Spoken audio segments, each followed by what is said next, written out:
O ito, isa pang balita. Ito meron na namang statement si BBM natin. O, pakinggan natin. Oplan kontra baha. Ngayon pa lang.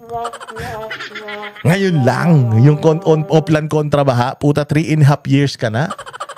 Mag-4 na taong ka na. 4 years ka na. 2 taon na lang mawawala ka na sa gobyerno kung ibibitawan niyo yung kapangyarihan. Ha? Kung normal na 6 na taon lang, sa 2028 wala ka na sa posisyon. Pero kung hahayupin niyo yung sitwasyon at hahawakan nyo na naman yung kapangyarihan hanggang sa kamatayan ninyo. O, pucha, delicates tayo dyan. So, ibig sabihin, Oplan baha 4 years after. Ngayon pala nagkaroon ng Oplan baha. Wala. Ano ba itong Oplan baha sinasa? Wala bang Oplan baha? Di ba sabi nyo 1.5 billion yung flood control budget natin per day, ha? Per day. Bawat araw ito. Oo, 1.5 billion. Wala pang Oplan baha noon. Putangin na yan. Paano nangyari? Binulsa nyo lahat yan? O sige nga, pakinggan nga natin. Sabay lilinisin at ayusin ng gobyerno ang waterways at drainage sa Metro Manila para mabawasan ang pagbaha. Ayusin yung mga waterways, drainages sa Pilipinas para, hindi ba kasama yan doon sa 1.5 billion per day na flood control budget natin? Ngayon palang gagawin yan? Grabe ka naman, Bongbong. Ang tanga-tanga mo naman. Paano mong isasalba ang buhay ng mga Pilipino kung ngayon ka palang nagtatrabaho? Matatapos ka na eh. Ano ka ba? Tagal naman nung honeymoon period mo. Kaya magawa sa loob ng 9 na buwan at popondohan ng 2.5 billion pesos. Puta, may pondo pang bago. May 1.5 billion per day na, may 2-something billion na naman na pondo. Wow. Lakas. Tangina, ibang klase ha. Okay lang sana eh. Popondohan ito ng pera ng pamilya ko. Huwag kayong mag-alala. Walang pera ng gobyerno ang gagamitin dito. Para maniwala kayo na sincere ako sa pag-aayos ko sa bayang Pilipinas, babawasan ko yung ninakaw ng tatay ko. Aayos natin sa baha. Okay sana kung ganun eh. Hindi eh. Pucha, pera din namin yan eh. Walang hiya ka talaga. Frontline na balitang yan, si Maricel Halili. Kasunod ng buhos ng ulan, ang pagbaha sa iba't ibang bahagi ng bansa, kabilang ang Metro Manila. Sabi ng DPWH, nasa 120 waterways sa NCR ang barado dahil sa basura. Yan daw ang kailangang hukayin at linisin. Isa sa ayos din. Diba, kasama yan sa budget araw-araw. Oo, tapos ngayon kukuha na naman sila ng bagong budget. Ito dapat sinisilip na ICI. Diba? Metro Manila, sir. May mga clogged na mga waterways. Hindi ba, wala ba tayong budget yan? Yung mga LGU, hindi ba sila nagre-report? Hindi ba wala bang budget LGU para linisin yung mga estero nila? Wala, sir. Hindi ba dapat ganun? Yung ICI, dapat ito iniimbestigahan eh. Posible naman. 1.5 billion per day ang budget natin para sa flood control. Tapos, ito lang magkakalkal ng mga basura sa estero, bupondohan na naman ng 2 billion. Style bulok na naman yan. Ang mga pumping station at mga estero, yan ang Oplan kontra baha ng gobyerno na gagawin sa loob ng 9 na buwan. Inang corny pa nung Oplan kontra baha. Pwede bang Oplan kontra magnanakaw sa gobyerno, gano'n? Kasi when you stop corruption sa government, lahat to mga estero na to lilinis. Pag zero corruption, mabango, malinis. Tingnan ninyo sa Kingdom of Jesus Christ, sa compound ni Pastor Kibuloy. Walang corruption dyan, kaya ang bango-bango. Kaya ang ganda-ganda dyan sa mga lugar kung saan ang namumuno si Pastor Apollo Kibuloy kasi zero corruption. Ganun ang amoy itsura ng zero corruption. Ayusin mo yung corruption sa Pilipinas, gawin mong matino ang iyong paglilingkod. Maniwala kayo, walang baha, walang basura, walang pangit. Lahat maganda. Hindi baha ang problema. Ang problema, mga magnanakaw kayo. Kung hindi kayo magnanakaw, walang basura dyan sa estero, maniwala kayo. Wala namang ganyan sa Davao. May nakita kayo mga estero sa Davao na puro basura? Wala. Umikot ka sa buong Davao City, wala kang makikitang lugar. Estero na punong-puno ng basura, walang ganun. Kasi dyan sa Davao, disiplinado tao, hindi kurakot yung mga namumuno dyan. Kaya walang ganyang eyesore dyan, eyesore, walang ganyan. Dito sa NCR, bakit maraming ganyan? Paano? Puro magnanakaw. Yung mga nasa pamahalaan, yan ang kaibahan ng Metro Manila sa Davao City.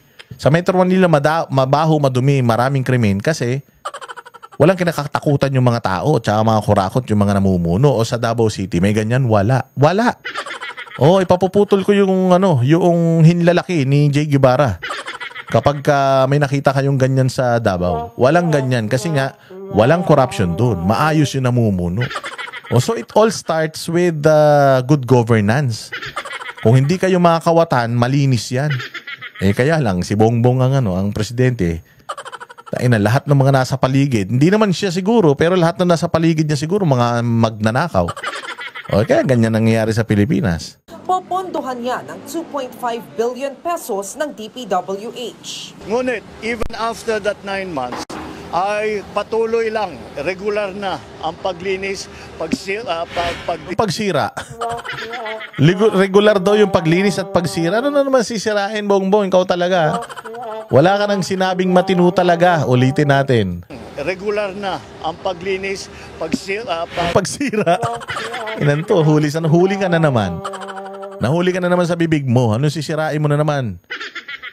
Pagdesiltation, paglinis ng basura, lahat ito ay patuloy natin gagawin. Hindi natin pwedeng tigilan dahil alam naman natin umiipon pa.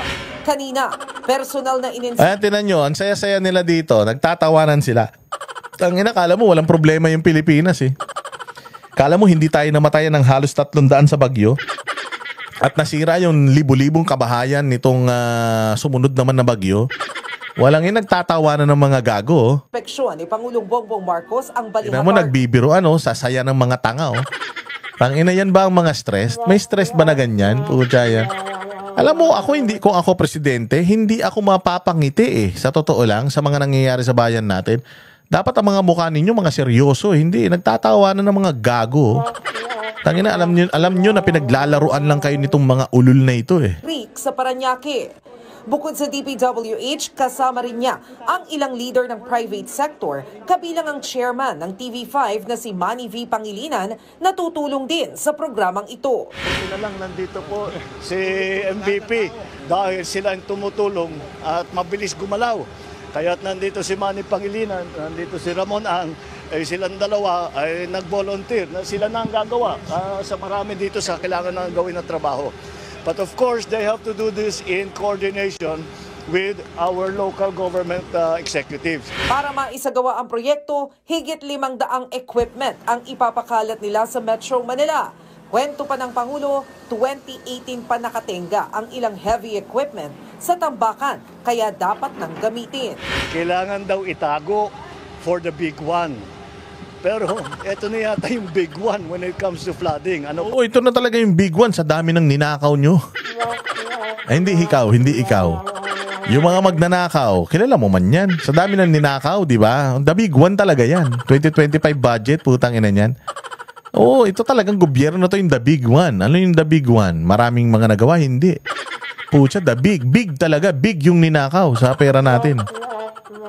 Ang inaantay natin. Problema rin ang mga hindi gumaganang pumping stations. Imbis na magbigay ng solusyon, ito pa ang naging problema, yung mga pumping station na linagay. Kaya marami pa tayong kailangan gawin. Ang dami mong alam. Wala ka namang alam Kung maging maayos sa mga ito, mababawasan ng 6 daming ESAB. Hindi pala, daming EBAS. EBAS means baliktarin mo, sabi. Dami sinasabi. Dami EBAS, wala namang alam. Ilan to? 60% ang pagbaha sa Metro Manila. Sorry. Pinaghandaan namin yung storm surge, hindi yung baha. Takinan yan. Saan ka makakita ng presidente ganyan makapagsalita, yabang-yabang, kala mo matalino. Tangina, basic naman yung mga impormasyon na sinasabi. Uutal-utal pa.